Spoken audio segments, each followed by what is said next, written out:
মিঠুন চক্রবর্তী ও মাধুরী দীক্ষিতের হিন্দি ছবির সম্পূর্ণ তালিকা।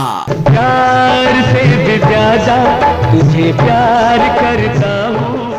মিঠুন চক্রবর্তী ও মাধুরী দীক্ষিতের প্রথম মুক্তিপ্রাপ্ত ছবি ছিল ইলাকা। 1989 সালে ছবিটি মুক্তি পেয়েছিল। অজিত সাজওয়াল ছিলেন এই ছবির পরিচালক, নদীম শ্রবণ ছবির সুরকার ছিলেন।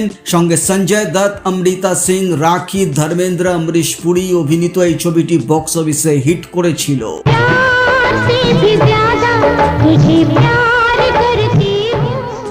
পরের ছবি আসে প্রেম প্রতিজ্ঞা। একই বছর 1989 সালে ছবিটি মুক্তি পেয়েছিল। বাপু ছিলেন এই ছবির পরিচালক, বপ্পি লাহিড়ী সুরকার ছিলেন, বিনোদ মেহরা, রঞ্জিত এই ছবিতে ছিলেন এবং বক্স অফিসে প্রেম প্রতিজ্ঞা সুপার হিট হয়েছিল এবং ছবির গানও দারুণ হিট করেছিল।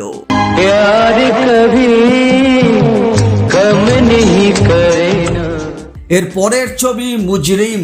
একই বছর 1989 সালে এই ছবিটি মুক্তি পেয়েছিল। উমেশ মেহরা ছিলেন এই ছবির পরিচালক, অন্নু মল্লিক সুরকার ছিলেন, নূতন, অমরিশ পুরী, শক্তি কাপুর, গুলশন গ্রোভাররা ছিলেন এবং বক্স অফিসে মুজরিম হিট করেছিল। नैयो जीना तेरे बिना।